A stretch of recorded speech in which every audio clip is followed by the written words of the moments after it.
Po si Ma'am Geraldine. Halika, ma'am. Halika. Sige. Palain kami, ha. Blessed morning. Salamat po, Pastor. So, muli po ako ngayong umaga. Sabi ko nga ang ganda nung kanta.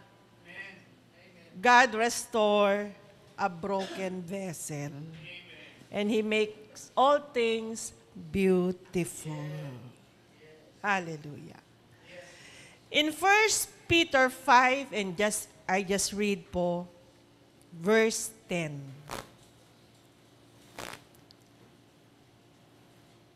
And the God of all grace, who called you to His eternal glory in Christ, after you have suffered a little, will Himself restore you and make you strong, firm, and steadfast.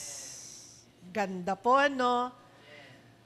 Sa King James Version, but the God of all grace who had called us unto His eternal glory by Christ Jesus, after you have suffered a while, make you perfect, establish, strengthen, settle you. Let us pray. Father in heaven, in the name of Jesus, our Lord and Savior, thank you, Lord, because you have promised you will restore us. Thank you, Lord, for your word na panghahawakan namin, O Diyos, na Lord, andun yung paalala na hindi kami perfect, but we have Jesus, the restorer of life. Lord, kung ano man mga dinadaanan namin sa oras na ito, sa aming buhay, sa bawat aspeto po, amin pong itong itinataas sa inyo sa umagang ito. Dahil, O God, kami ay tuturuan mo ng iyong salita sa pamamagitan po ng buhay ni Peter. And Lord, tulungan mo ako, Lord, na ma-share yung mensaheng ito, na maintindihan namin that our eyes would be open, O God, our heart would understand the meaning of life. Salamat, Lord, sa umagang ito. In Jesus' name we pray. Amen. Isa pong mapagpalang umaga. Sabi ko nga po ay ilang araw po na sabi ko, Lord, ano ba yung isi-share ko? Gusto ko yung mula sa aking puso. Sabi nga ni Pastor kagabi, Ma'am, kung ano lang yung nasa puso mo, yun ang isi-share mo. Kasi, lagi po paalala ni Pastor na kailangan i-relate sa tema ng ating iglesia sa panahon na ito. So, kagabi hanggang, sabi ni Brother Louie, kompleto na. Sabi ko, hindi pa. Hindi ko mabuo Kasi po, nag-bone scan ako nung isang araw. Tapos yung makina, ang laki. Sabi ko, Lord, pag ito'y nagbumagsak, pit-pit ako. Kasi ang laki po Tapos ginagalaw-galaw nila, pinapaikot ka nila. Takot po ako sa enclosed area.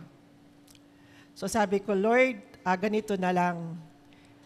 Buuin ko na lang po yung mensahe ko habang nakatingala po doon sa machine na halos nasa mukha ko na. So sabi ko, Lord, uunahin ko paano pinili si Peter. Next, yung ministry niya. Tapos yung ganito, Lord. O Lord, buo na. After that, 40 minutes, tapos na po yung bone scan. So sabi, Ma'am, 2 na lang, tapos ka na. Ay, salamat, Lord. So Lord, nabuo ko na rin. Ang hirap lang pong isulat. Sabi ko, Lord, ang hirap mag-English. Sabi ko. Anyway, I tried my best to come up with a very good story kung ano yung buhay ni Peter. Peter is a very classic character. chapter. Alam nyo ba yun? Napakaganda. Sabi ko nga, ngayon ko lang nakita na napakaganda palang basahin ang buhay ni Pedro. So yung mga iba po ay inyong assignment na lang, but I would like to go through it specifically para ma-appreciate ninyo yung kanyang buhay doon sa kanyang dalawang isinulat. Makikita natin do. Okay. In Mark 1, si Peter ang unang-unang pinili na disciple. Sa listahan, he is always first on the list. Ganun. Lider-lideran siya, bida-bida. Ang ganda ng kanyang pagkapili. Talagang naglalakad lang, sama ka na sa akin, sabi ni Jesus. Sumama siya. No questions asked.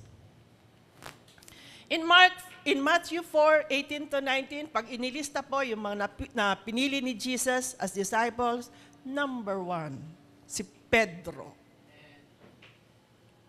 Sabi nga doon sa isang libro, siya yung parang self-designated leader.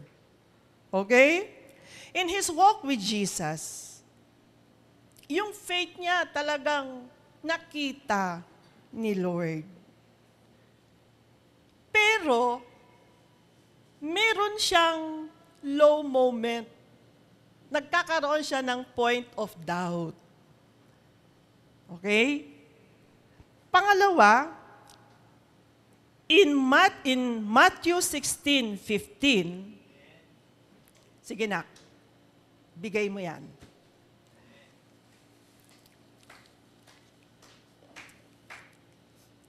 He said unto them, "But whom say ye that I am?" Sinabi ni Peter, he is Jesus Christ.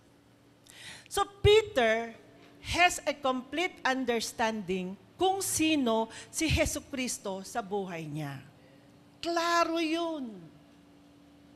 And Simon Peter answered and said, "Thou art the Christ, the Son of the living God." Klaro, ano? Ganda. And Jesus Christ appreciated Peter because he has this understanding. Meron siyang ganong level ng pangunawa kahit medyo maiksi pa yung kanilang pagsasama. But in the same chapter, verse 22,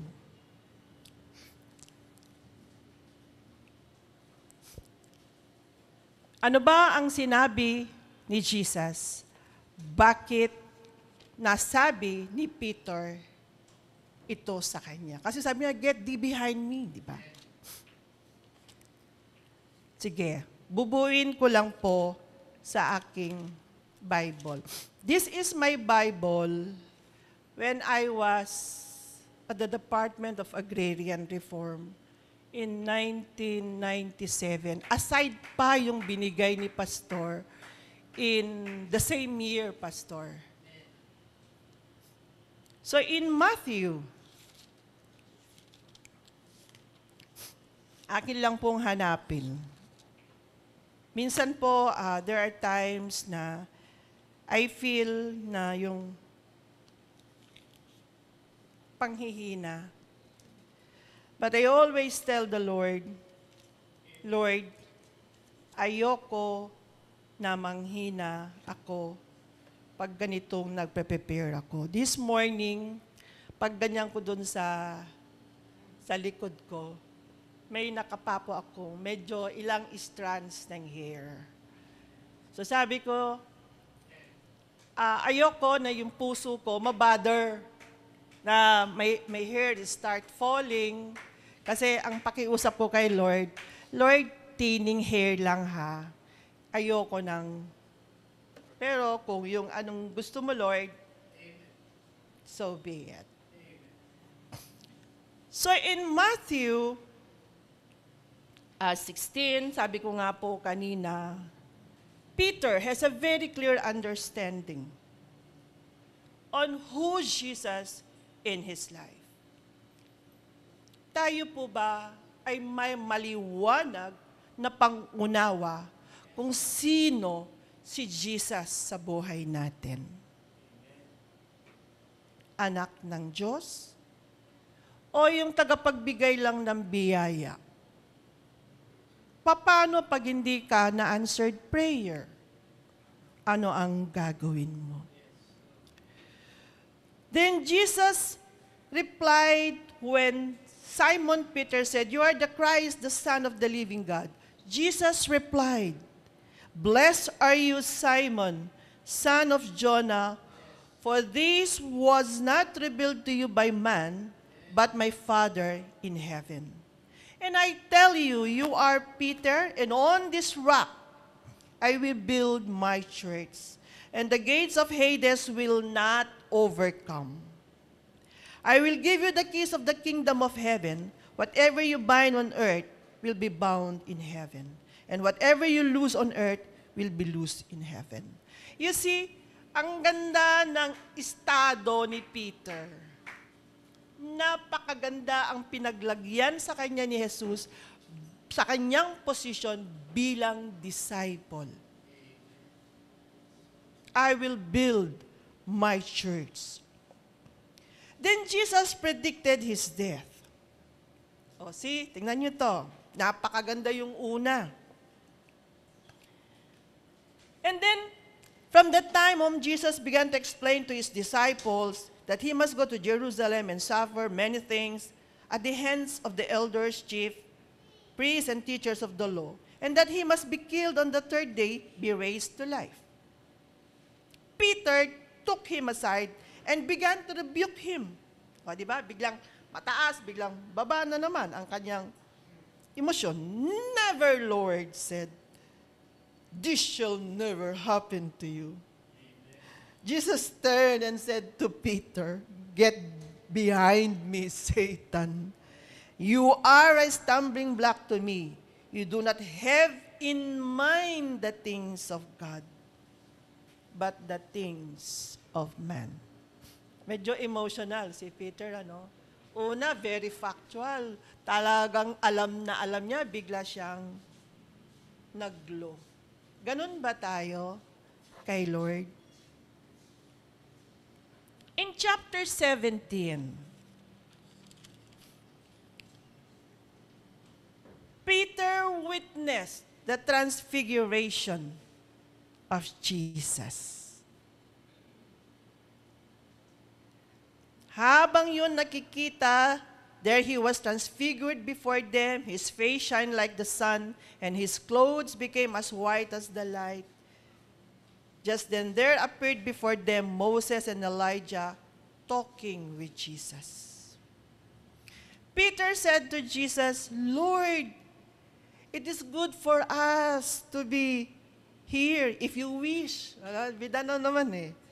"I will put up 3 shelters, one for you, one for Moses, and one for Elijah."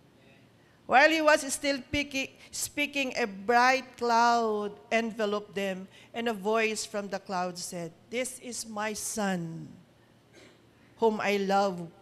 With him I am well pleased. Listen to him." And Peter has this very vivid memory of this transfiguration. In 2 Peter 1:6-18, sinabi niya yan, personally witness this event.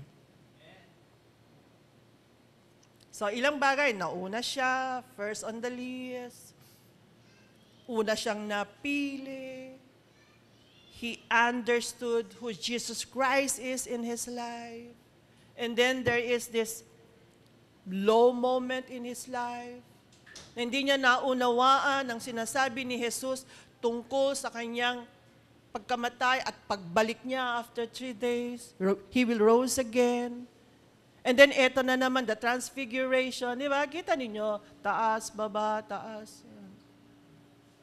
Para siyang naglalaro.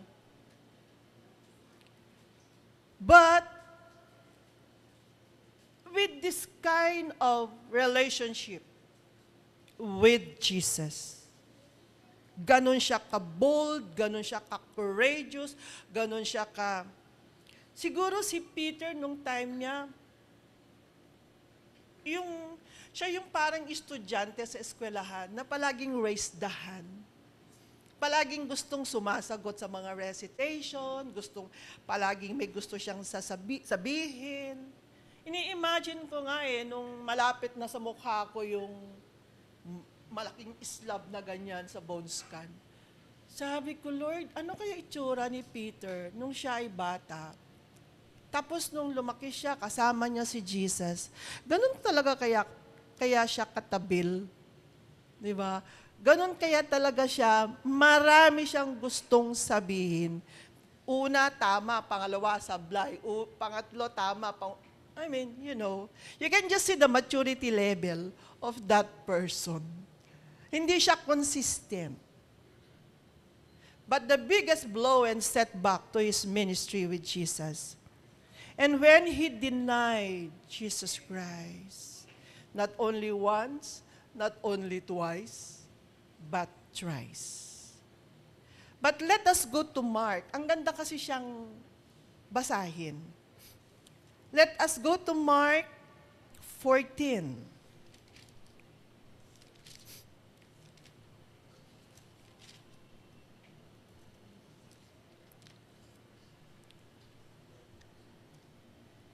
Mark 14:27.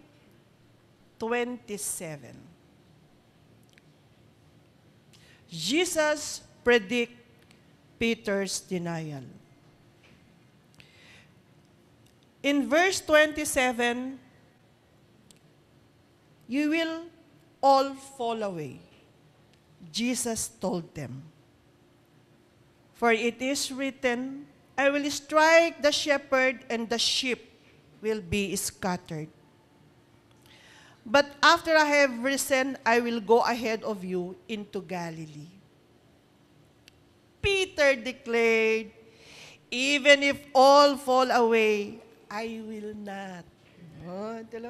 Paka-confident talaga ni Peter. I tell you the truth, Jesus answered. Today, yes, tonight, before the rooster crows twice, you yourself will disown me 3 times. But Peter insisted emphatically. Alam niyo, pag ginamit yung word na ganyan sa meeting, talagang may ibig sabihin, di ba, Sister Michelle? Even if I have to die with you, I will never disown you. And all the others said the same. Okay? In Luke 22, gusto ko lang pong imaginin ninyo yung pangyayaring ito. Kasi nung ako po ay hindi ko pa napagtutuunan itong buhay ni Peter. Si Peter, ganun na nangyari kay Peter. He disowned Jesus. So ano ngayon ang impact? Hindi ko pa po yun naiisip. Ngayon po, when I was going over this, sabi ko, ang ganda pala. So in Luke 22:31, Simon, Simon, Satan has asked to sift you as wheat. But I have prayed for you, Simon, that your faith may not fail. And when you have turned back, strengthen your brothers. But he replied, Lord, I am ready to go with you to prison and to death. Jesus answered, I tell you, Peter, before the rooster crows today, you will deny me 3 times that you know me. Di ba? Ang ganda ng mga pangako ni Peter kay Jesus. And then, what happened next? In verse 54 to 62, when Jesus was seized. They led him away and took him into the house of the high priest. Peter followed at a distance. Paano kayo yung distance? Ano? He followed at a distance. But when they had kindled a fire in the middle of the courtyard and had sat down together, Peter sat down with them. A servant girl saw him seated there in the firelight. She looked closely at him and said, "This man was with him." But he denied it. "Woman, I don't know him," he said. A little later, someone saw him and said, "You also are one of them." "Man, I am not," Peter replied. About an hour later, another asserted, "Certainly this fellow was with him, for he is a Galilean." Peter replied, sumagot si Peter, "Man, I do not know what you are talking about." Parang, di ba, sa mga chismis sa showbiz, ano? Ganun yan eh, hindi ko kilala yun. But just as he was speaking, the rooster crowed. The Lord turned and looked straight at Peter. Then Peter remembered the word the Lord had spoken to him. "Before the rooster crows today, you will disown me 3 times. And he went outside and wept bitterly, because indeed he disowned and denied Jesus. With all his declarations, with all what he has been saying, this is one great setback in his life as part of the ministry of Jesus, when he denied the very person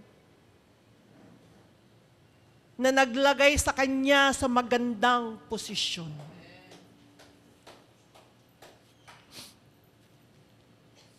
Palagay ko si Pastor, marami siyang nararanasang ganito.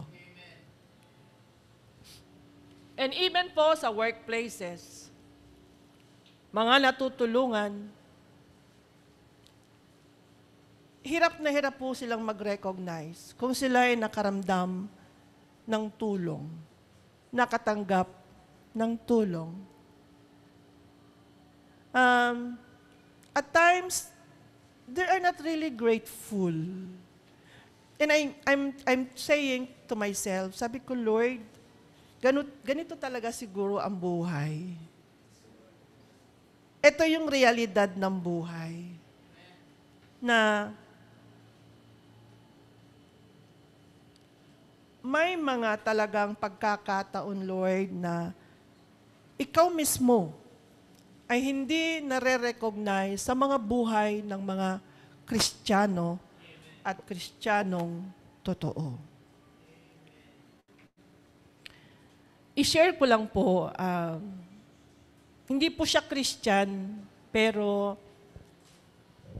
isa sa mga pamilya na aming inaalagaan sa Santa Rosa, Laguna.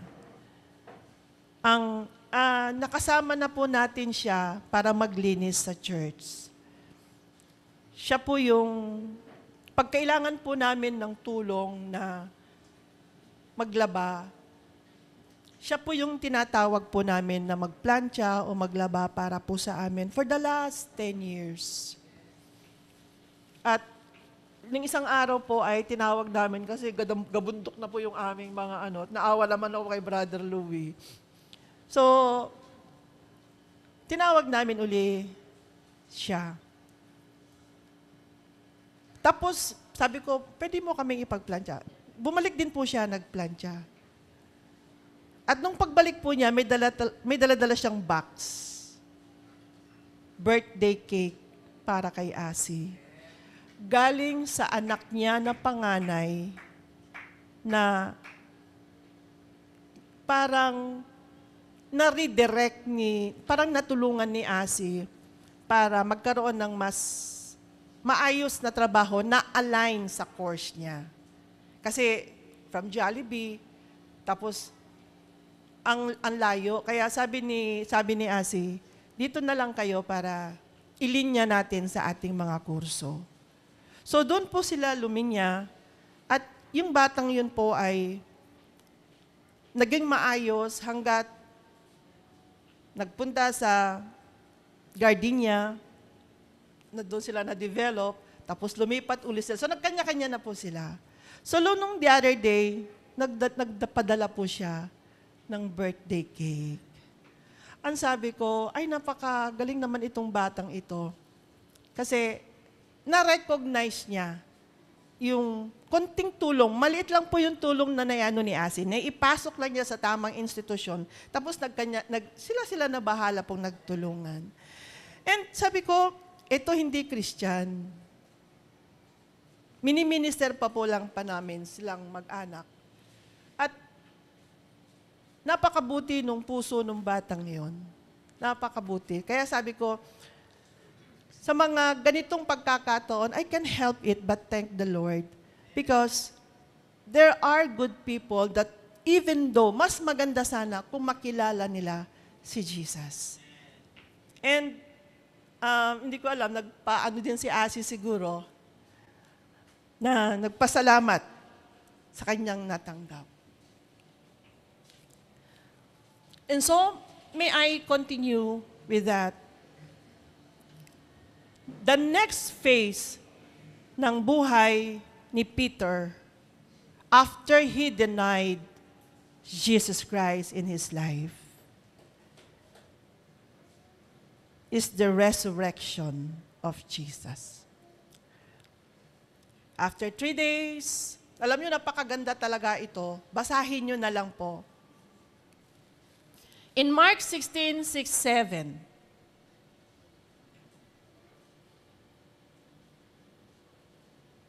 in Mark 16:6-7, alam nyo ba na even the messenger is specifically said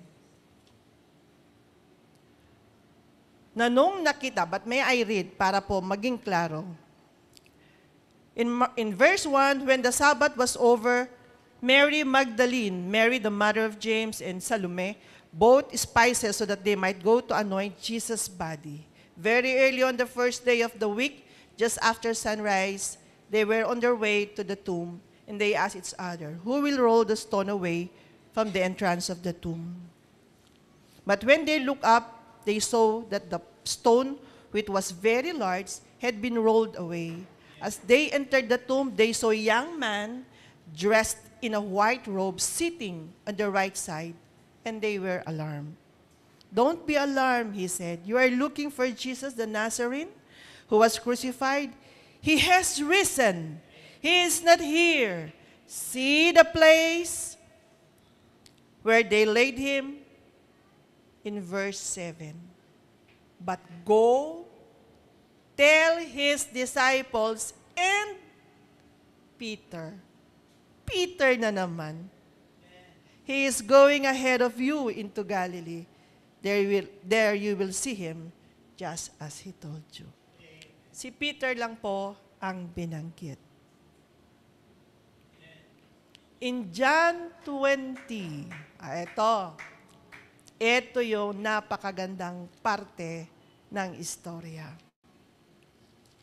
In John 20, malapit na po ako matapos, konti na lang po. In John 20,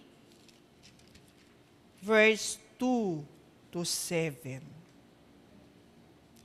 Makikita po natin that despite the setback, despite na nag-fail si Peter doon sa aspeto that he disowned Jesus, he kept Jesus in his heart.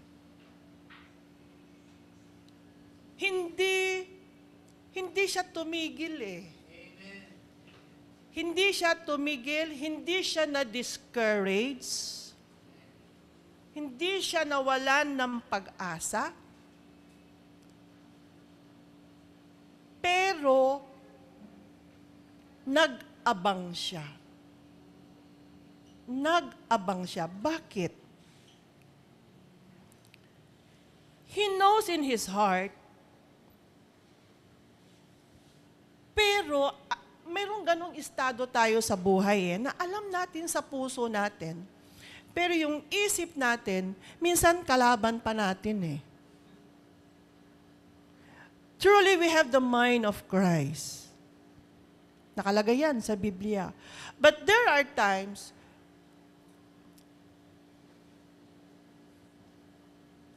we become more emotional. We become emotional. Kaya hindi natin nakikita ano dapat ang tama na nakasaad sa Biblia. Christians should not be emotional. Alam nyo, tinamaan ako dun Kasi emo-emo ako Mahilig akong mag-emo. Sabi ko nga, Pastor, ang Christian pala, dapat hindi talaga emotional. Kasi may dapat siyang tayuan. Kaya nga ang sinasabi, we have the mind of Christ. But it's the Jesus Christ that sits on our soul, in our heart. Siya yun. Pero tinuturuan tayo, and we must have that mind of Christ. We must envelop that. We must have that. We must, ano ba yung term dyan sa technical term? Kailangan yakapin natin that we must have the mind of Christ. Mahirap, di ba? Lalo sa ating mga imo-imo. Ako, numero uno ako dyan, imo-imo Pero unti-unti ko nang inaayos yung aking emosyon. Kasi dapat meron akong tatayuan sa buhay. Pero sabi ko, ang hirap din siguro yun. But God is our strength. Lalo pagdating sa anak, di ba? Kung pwede nga lang, pwede ka na bang umalis sa bahay? Parang di na nakikita nang hindi ako mag-emote. Pwede ba yun? Hindi siguro. Kristiyano kasi tayo. At na yung pagiging magulang kasi, minsan talagang nangingibabaw. But again, I will go back. We have the mind of Christ as parents. Now, let me go back. In John 20, verse 2, early on the first day of the week, while it was still dark, Mary Magdalene went to the tomb and saw that the stone has been removed. Same thing. So she came running to Simon Peter and the other disciple, and that is John, the one Jesus loved, and said, "They have taken the Lord out of the tomb, and we don't know where they have put him." So Peter and the other disciple started for the tomb. Both were running. The other disciple outran Peter, nauna, and reached the tomb first.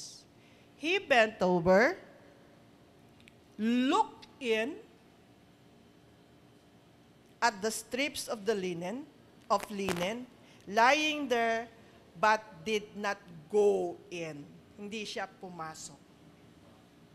Then Simon Peter, who was behind him, naiwan kasi si Peter arrived and went into the tomb. He saw the strips of linen lying there, as well as the burial cloth that had been around Jesus. The cloth was folded up by itself, separate from the linen. Finally, the other disciple who had reached the tomb first also went inside. So, andun yung puso ni Peter na ang kanyang Panginoong Jesus ay nabuhay. Let's move on. In 15:17. Ito na yon, pinaka-climax. Tama ba ito? When Jesus restored Peter, He asked him 3 times. But, ito muna, unahin ko muna. Again, ipapakita how zealous Peter.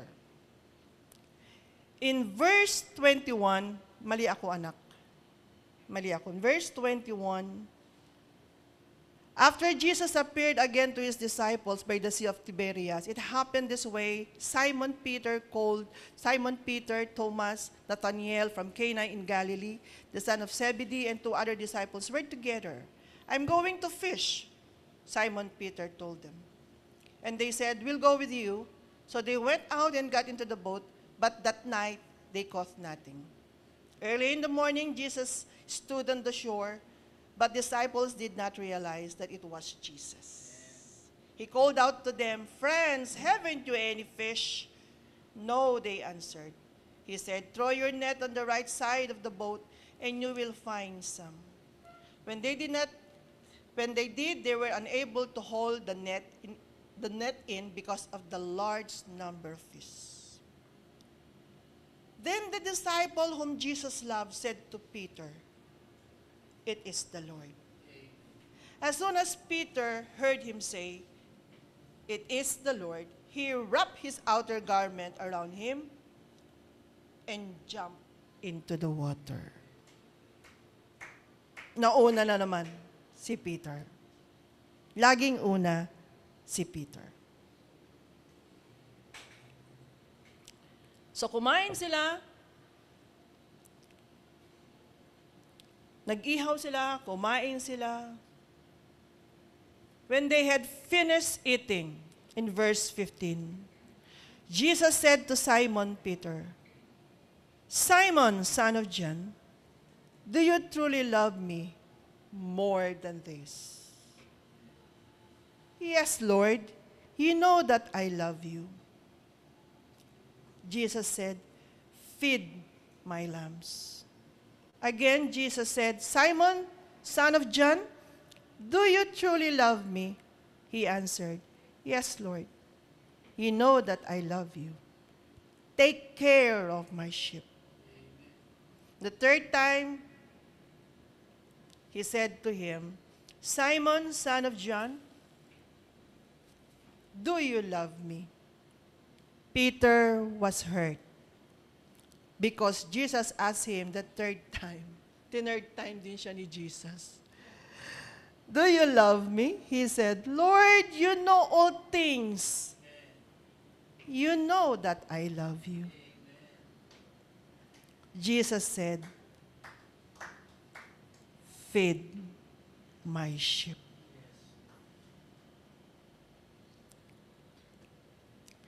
Iyan po yung short na buhay ni Peter na nabasa ko para ipakita ko sa inyo that Peter was an imperfect part of the ministry of Jesus when he was on earth. He was very courageous. He was very bold. Very outspoken. Always first on the line.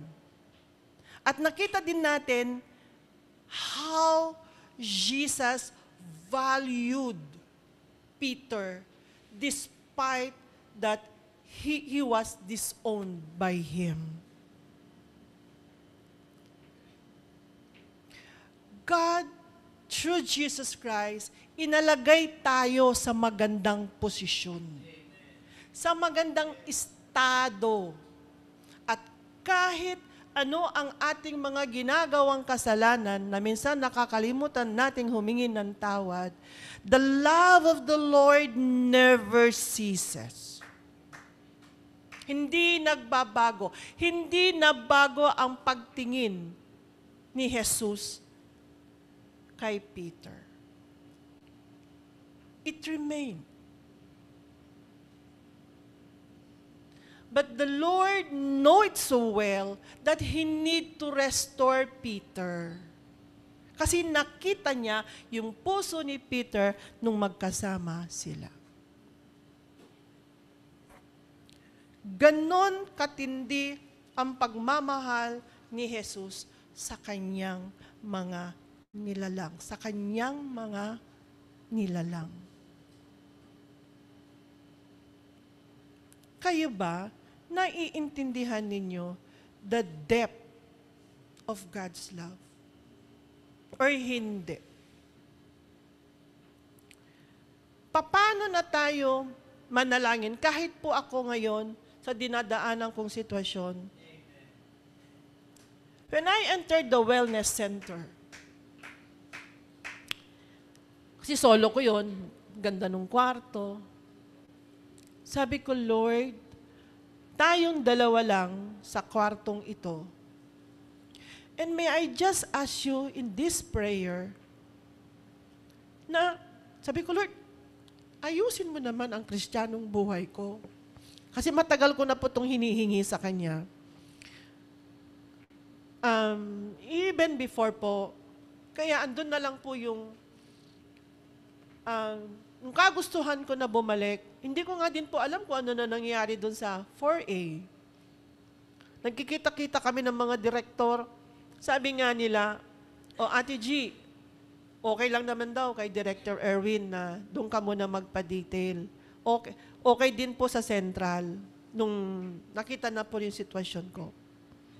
Sabi ko, Lord, bakit ako pupunta doon? Yung appointment nga hindi natuloy. Ano na nangyayari? Hindi ko din po tinatanong. Pero sabi ko, siguro kalooban ni Lord ito kasi andun na eh. Pero bakit nawala?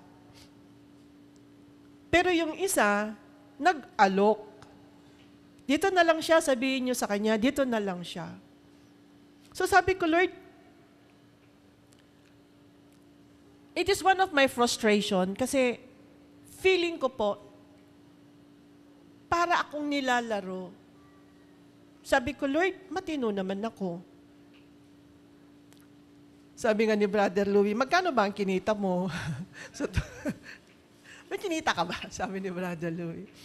Sabi ko, but Lord, bakit hindi na ibigay yung hinihingi ko para makauwi na ako at ako ay makabalik sa aking ministry? Dahil alam niyo po, kahit anong ginagawa ko na pagbabasa, pag-prepare yung mensahe, punong-puno po ang utak ko sa trabaho. Punong-puno, hindi lumuwag. Ang daming ganito, ang daming ganyan, ang daming ganito. So sabi ko, Lord, so nung pumasok ako sa wellness center, tuntua ako, sabi, Lord, 10 araw to ha, sarap. Pero grabe ang pagkain. Pero in my prayer, sabi ko, Lord, strip me off of my pride of life. Hinihingi ko po yun kay Lord. Strip me off, Lord. Alisin mo sa akin the pride of life. Kasi alam niyo po, pag sinasabi nila, mas magaling ka sa director, may totoo ako. Sabi ko, Lord, hindi naman ganito ang Kristiyanong buhay, di ba? Tuwan-tuwa ako po, lalo pag yung mga nagsasabi, mga kapwa niya, parehas niya. Lord, strip me off. Why? Because I want to be an effective worker. Kasi kung meron ako niyan, hindi magiging effective ang aking ministry. So yun ang hinihingi ko kay Lord. Lord, strip me off. Strip it off, Lord. Alisin mo yan sa akin.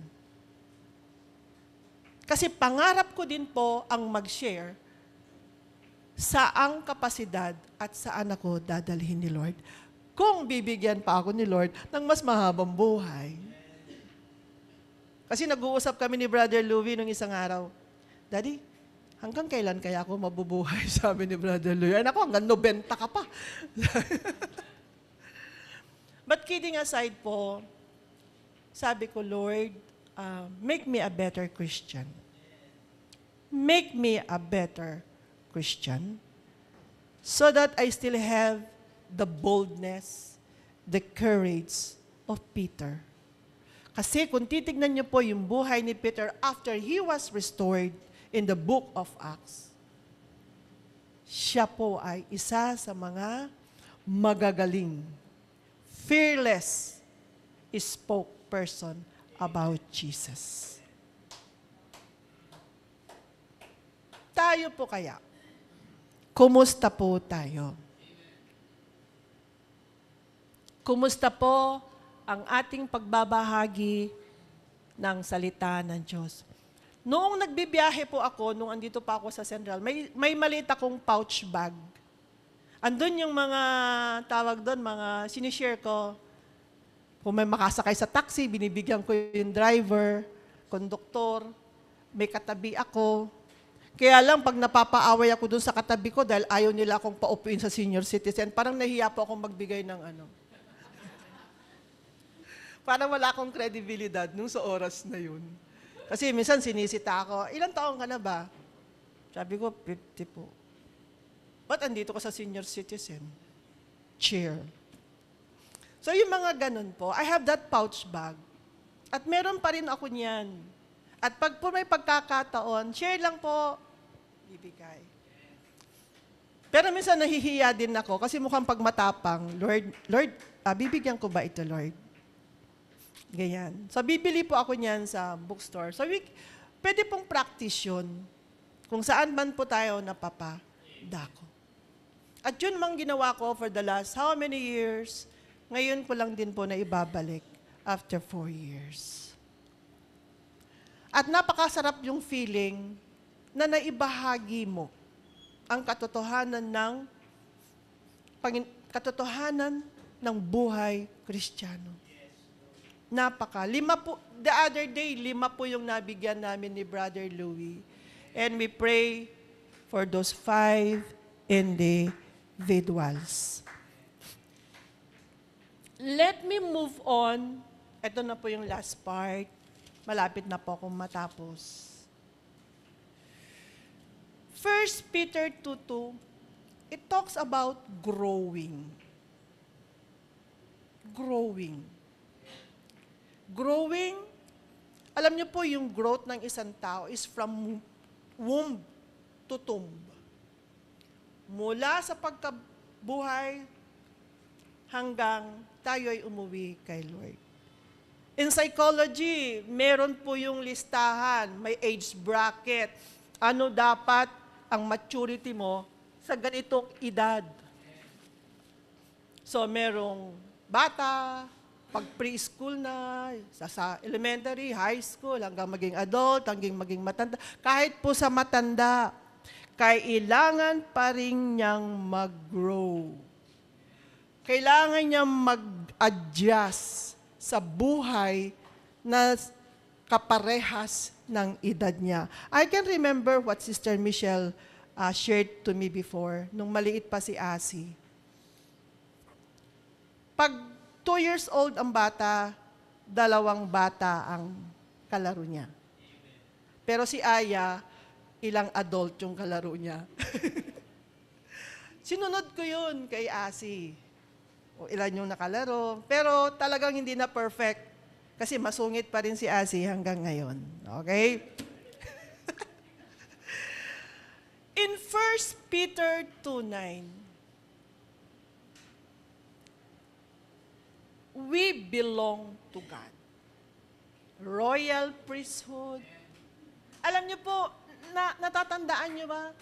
But ye are a chosen generation. Sabi ni Peter, you are a chosen generation, a royal priesthood, a holy nation, people belonging to God, that you should show forth the praises of Him who had called you out of darkness into His marvelous light.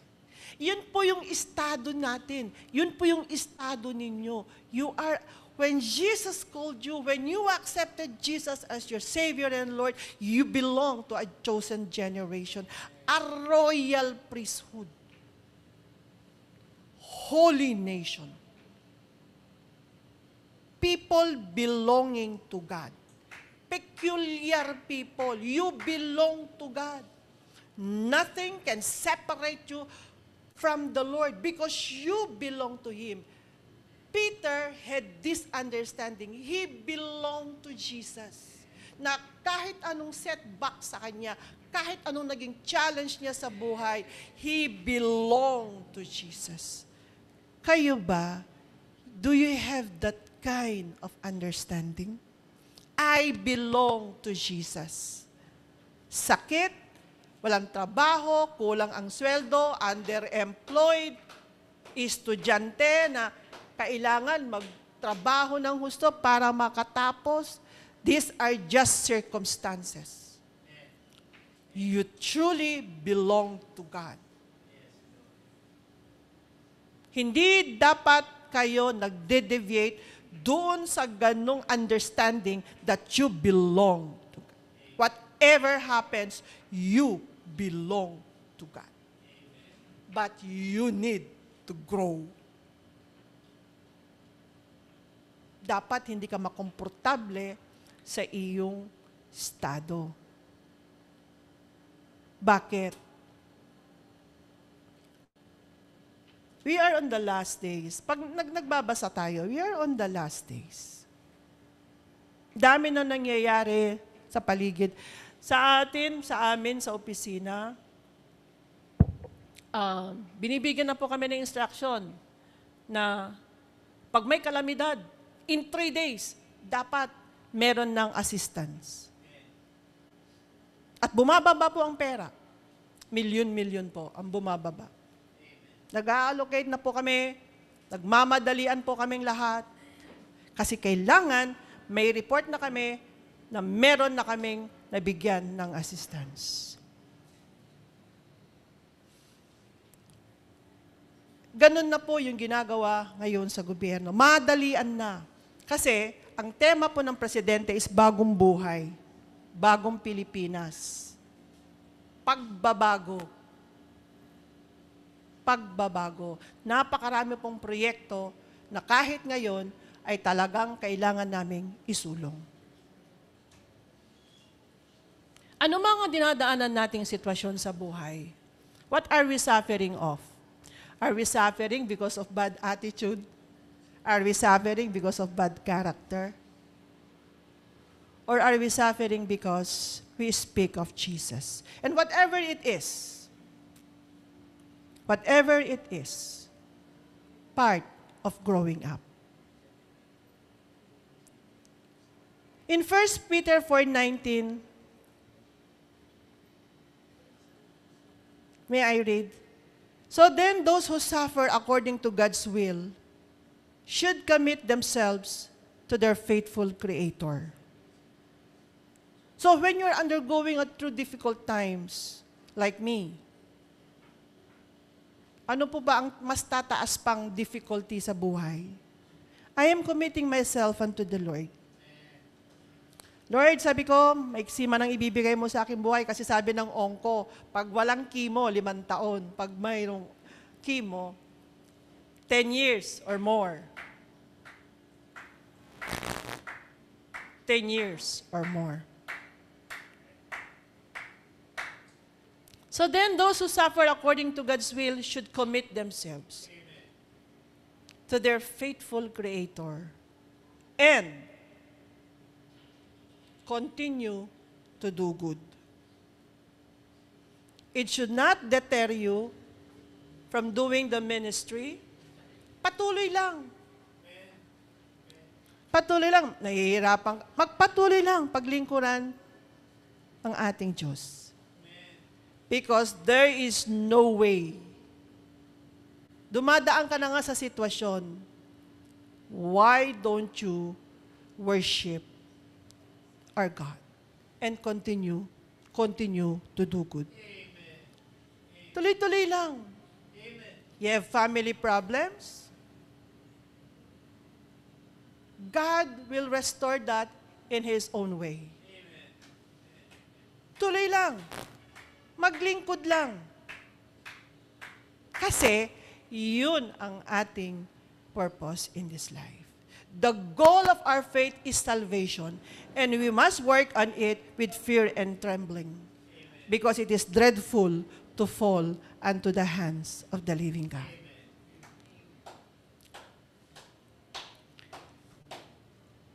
Before I end po, may maganda pa. Kaya sabi ko kay Pastor kagabi, Pastor, dalawa key verse ko.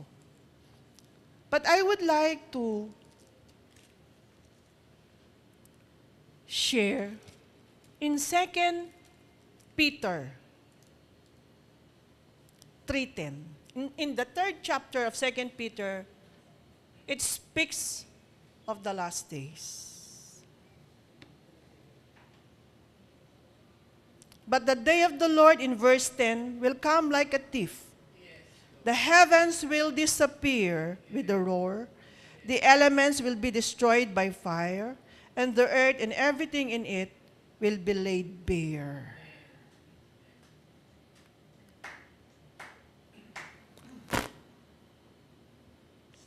In verse 14, so then, dear friends, since you are looking forward to this, make every effort to be found spotless, blameless, and at peace with Him.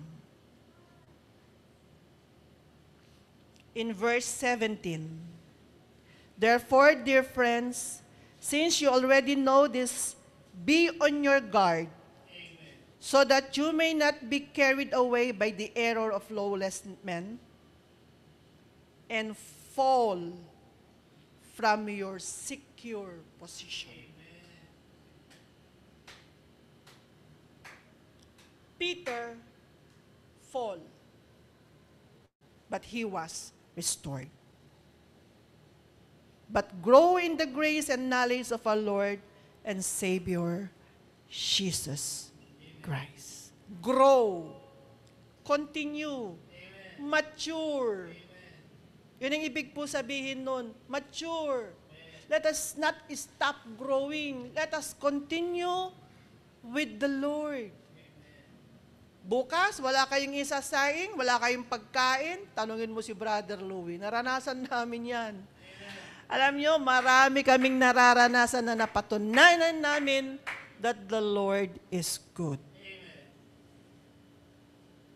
Bago kami nagkasasakyan ng ganyan, yung una naming sasakyan, pwedeng kabitan ng talaba. Alam niyo, ningning yan. Pwedeng, ay naku po, pag inilublob mo yan sa dagat, mas marami kang talabang makukuha doon sa itsura ng aming sasakyan. Di ba, Daddy?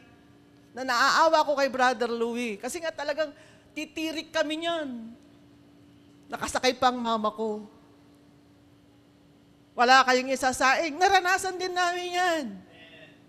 Alam ni Pastor yan. Malayo pa sweldo, 5 araw pa, wala na kaming isasaing bigas. Pero yung biyaya ni Lord biglang dumarating. Si Pastor, tatanungin niya, may pan-tuition fee ba si Asi? Pastor, meron po eh. Inaantay namin dumating. Kwentahan po tayo, kahit si Sister Michelle, milya-milya yan. Marami kaming pwedeng i-share sa inyo. In my 28 years of life, in this ministry, we have proven the power of the Lord. We have witnessed the beauty of God's holiness. We are not perfect. In this church, iba-iba po tayo ng ugali. Iba-iba po tayo ng temper. Iba-iba po tirada ng mga mata pag nagkakaanuhan. Di ba? May paganyan, may paganon. Paano pag ganon? But, we are one in the love of Christ. We are one in the love of Christ. May I repeat my verse? 1 Peter 5:10. And the God of all grace who called you to this eternal glory in Christ, after you have suffered a little while, temporary lang, di ba? A little while, just like Peter, will Himself restore you and make you strong, firm, and steadfast. In Psalm 73, may I go back to our team. Kasi ito, nakita ko din noong inaaral ko ang buhay ni Peter. Psalm 73 verse 23. Yet I am always with you, and you hold me by my right hand. In his heart, Peter was always with Jesus. The flesh and the heart of Peter failed him.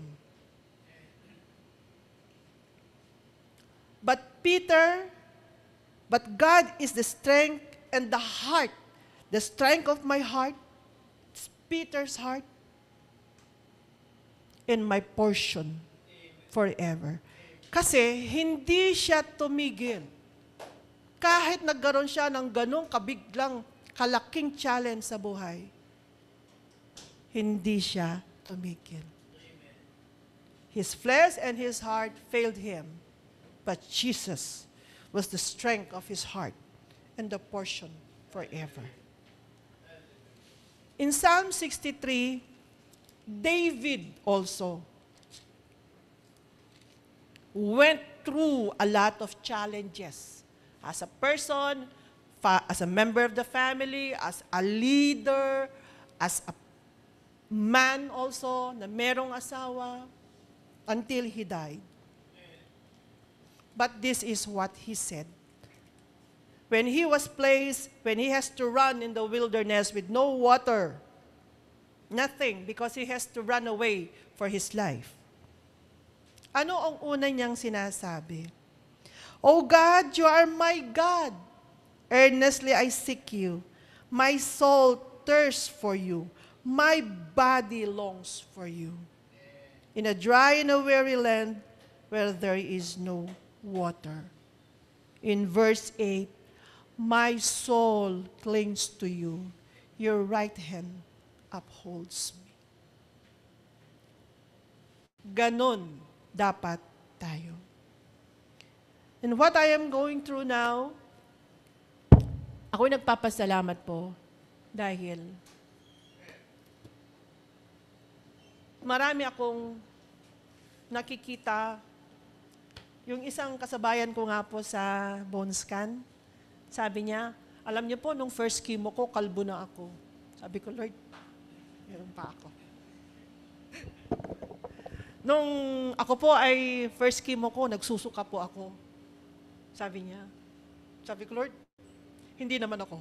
Muntik-muntikan lang. Hinuhold ko. Sabi ni Brother Louie, galing mo ha. Kasi nakikita ni Brother Louie yung presence of mind ko. Nagagawa ko pa rin yung mga dapat kong gawin. Nakakapag-check pa ako ng mga trabaho ng mga staff ko na 100 plus pages. Na, eto, mali ito. Ayusin nyo to. Ganito. So sabi ko, Lord, I am so privileged as well. Kasi what I am going through, it means death. Alam ko yan. Nung kahapon po, nag-celebrate kami ng birthday ni Asi. And my brother, nakita pala ng brother ko yung itsura ko. At maghapon daw nagtatanong, parang si Je ay may ganito, ganyan. Nagtitingan na lang daw yung sister-in-law ko, tsaka yung sa household. But I am so grateful to the Lord kasi yung puso ko ay unti-unti nang nagagawa ko yung gusto kong gawin para kay Lord. Sumulat na po ako sa central office para magpa-detail po sa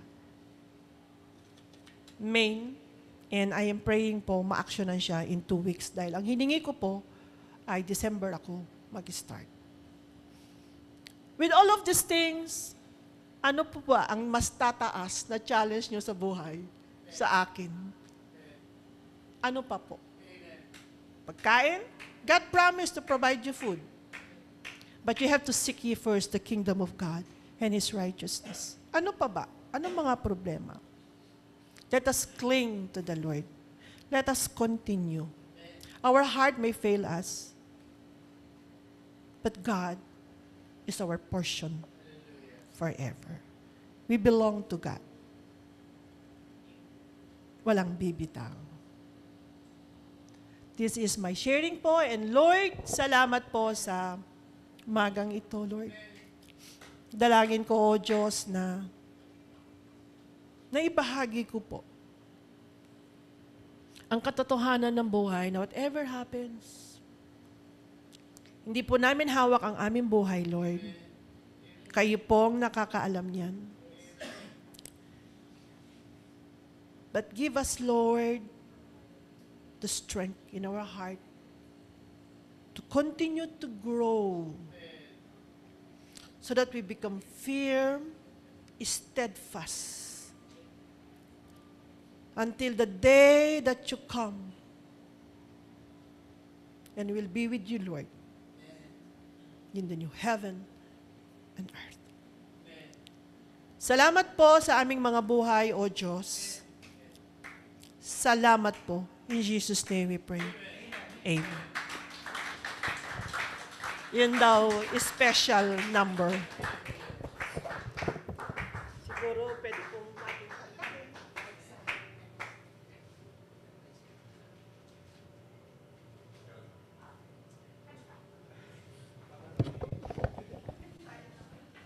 Amen. Amen. Amen. Yun nga hahabulin ko dapat kakanta